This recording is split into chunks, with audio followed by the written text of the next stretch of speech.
Hello everyone. In today's class we will discuss about integration testing. Integration is defined as the set of interaction among the components. What is meant by integration? Integration is defined as the set of interactions among the components. Testing the interaction between the interaction with the other systems externally is called as integration testing. See here, testing the interaction between the modules and the other systems externally is called as integration testing. Here the architecture and the design can give the details of interactions within the system. Therefore, integration testing techniques are two types. One is integration testing as a type of testing and another is integration testing as a phase of testing. Now we will see the first one, integration testing as a type of testing. Integration testing means testing of interfaces. Integration testing means testing of interfaces. Therefore, integration testing type focuses on testing the interfaces. There are two types of internal interface. It is also called as implicit interfaces. Another one is external interfaces. It is also called as explicit or exported interfaces. First, we will see what is meant by internal interface. Internal interfaces are those that provide communication across two modules within a project or product. It is internal to the product and it is not exposed to the customer or external developers. Now we will see what is meant by external interface or explicit interface. External or exported interfaces are those that are visible outside the product to third-party developers and solution providers. One of the methods of achieving interfaces by providing application programming interfaces. We are going to use APIs to enable one module to call their module. The exported or external interfaces were provided through APIs and software development kits, that is SDKs. Implicit interfaces are documented interfaces and implicit interfaces are those which are known internally to the software engineers but are not documented. You see here, external interfaces are going to be documented but the internal interfaces are not documented. These are known only to the software engineers. The testing should look for both implicit and explicit interfaces and test all those interactions. See here, sometimes the combination of white box and black box testing is called as gray box testing. See here, I will explain one approach. A question that often arises in the mind of test engineer is whether integration black box testing or a white box testing approach. In most cases, the most appropriate answer is integration testing is a black box testing approach. But in some situation where architecture or design documents are not clear in all the interfaces and components of those interfaces, the approach can include going through the code and generating some additional test cases and mixing them with other test cases generated by using black box testing approaches. This approach can be called as a gray box testing, means here the combination of black box and white box testing is called as gray box testing. Here we are going to consider the internal code structure, that is program code, as well as the external interfaces, that is functionalities of the product. Both we are going to consider and combined it is called as a gray box testing. Now we will see one diagram. All of you can see in the slide. Total 9 components are there. Component 1, component 2, 3, 4, 5, 6, 7, 8 and 9. A set of modules and the interfaces associated with them. Here set of modules means components. Total 9 modules or 9 components are there. Then the interfaces, there are two types of interfaces as I told. One is an internal interface and another is a external interfaces. The solid lines represent explicit interfaces and the dotted lines represent implicit interfaces. These are divided based on the understanding of architecture and design or usage of the product.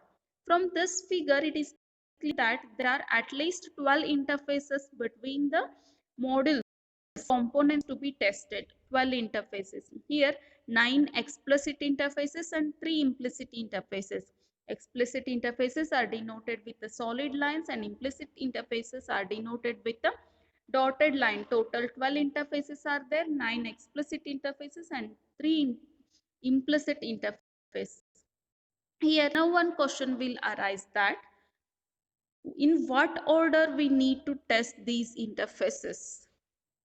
There, in what order we need to test these interfaces. There are several techniques available to decide the order of the integration.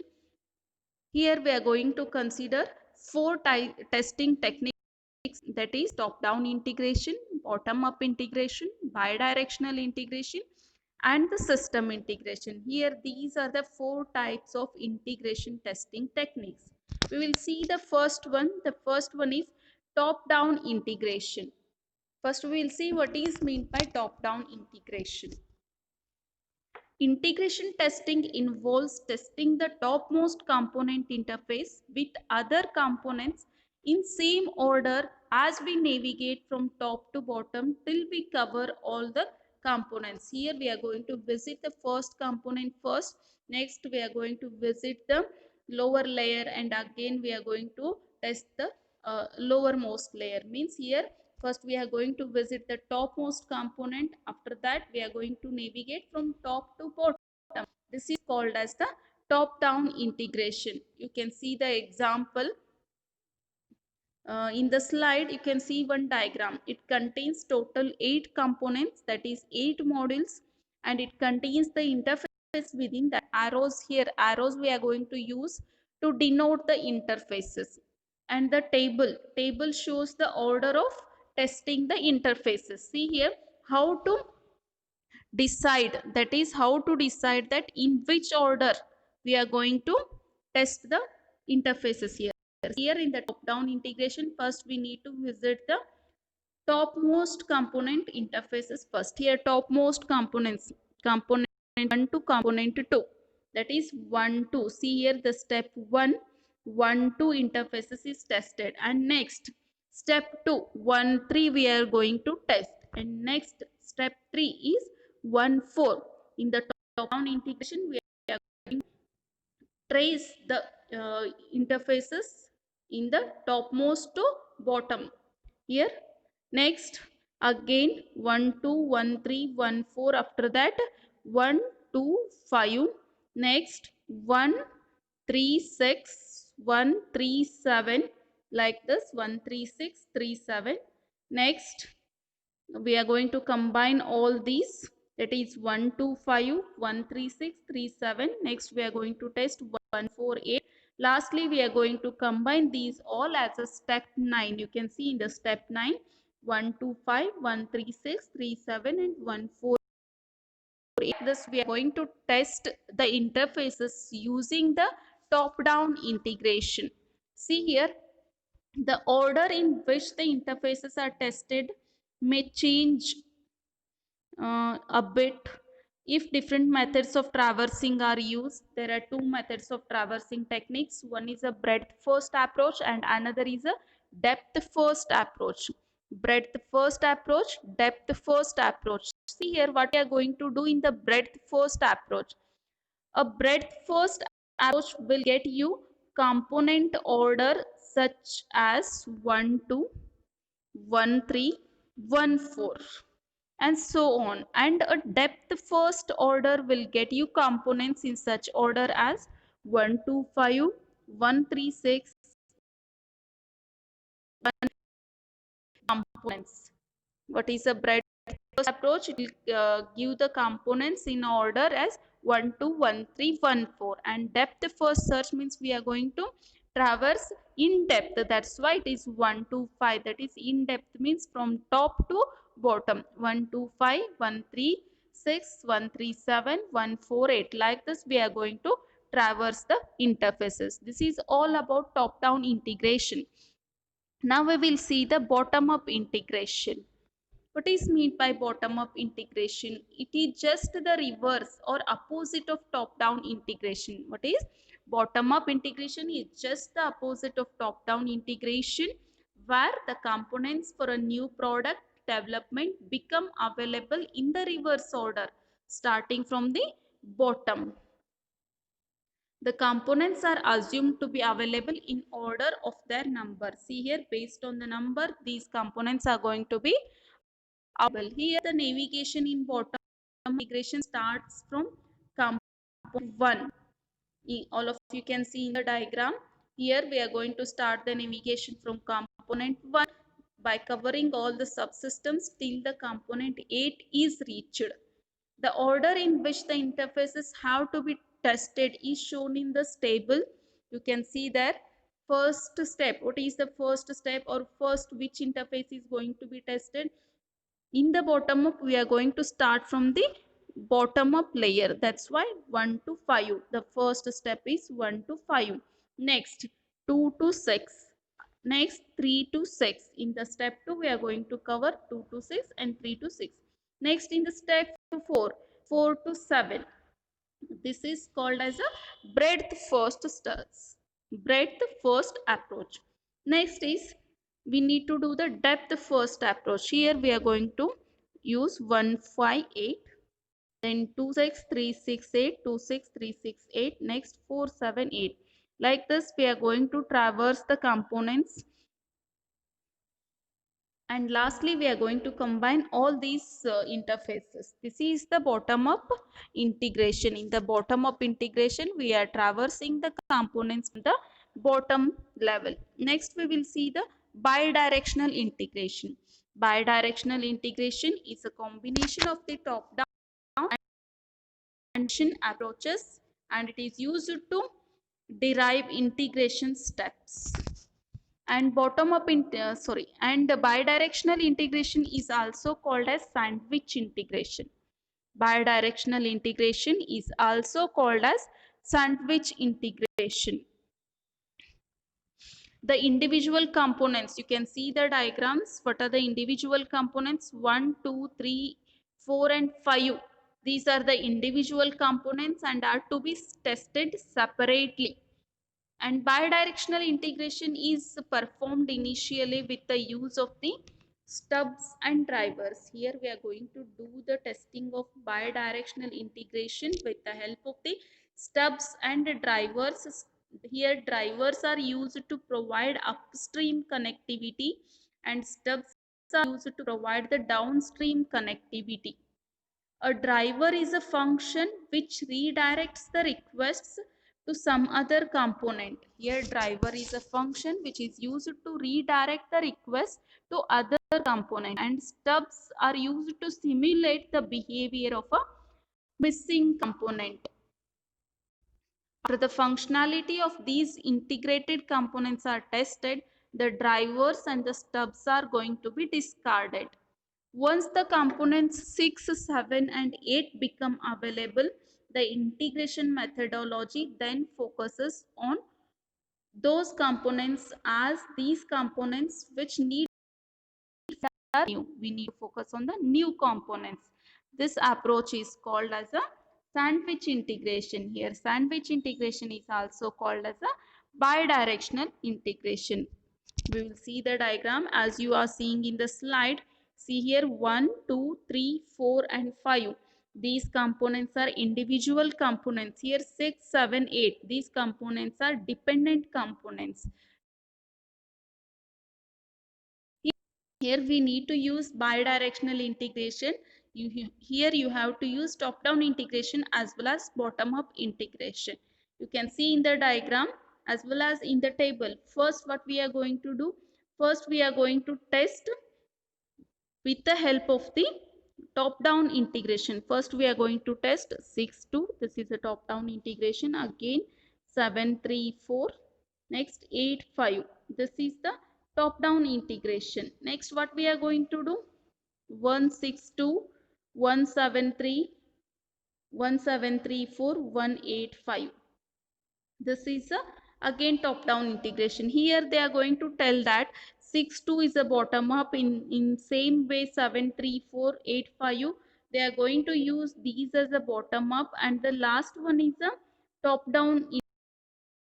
The last one is top down integration they are going to use, and the for the bottom up integration, that's why they are going to mention it as a bidirectional integration, and it is the combination of top and bottom up integration testing.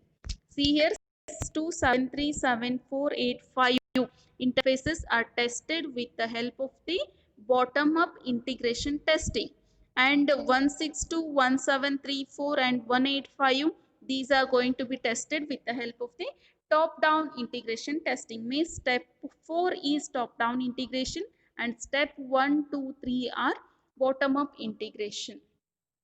Now we will see the next one, that is system integration. System integration means that all the components of the system are integrated, means combined. In the system integration testing, we are going to merge, that is we are going to merge all the components of the system. The system are integrated and tested as a single unit. Here we are going to merge all the components of the system and we are making it as a single unit, and we are going to test. It is called as a system integration testing. Here system integration testing can be divided as two types. One is a component or subsystem integration, and another is a final integration testing or integration testing. See here, system integration can be divided as two types. One is a component or subsystem integration, and another is final integration testing or system integration testing. For system integration testing, we are going to use one new technique, that is Big Bang integration technique. Here Big Bang integration is ideal for a product where the interfaces are stable with less number of defects. Means here there is limited number of changes, means only limited changes to existing architecture with less impact. We are going Then we are going to use Big Bang technique. The Big Bang technique reduces testing effort and removes duplication in testing. See here, the Big Bang technique is used to remove the duplication in the testing. This is all about the Big Bang technique. When we need to select the top-down integration, when clear requirements are given and the design is also clear, then we need to use the top-down integration. And when your requirements are changing dynamically, as well as design is going to change and architecture is going to change, that time we need to use the bottom up integration.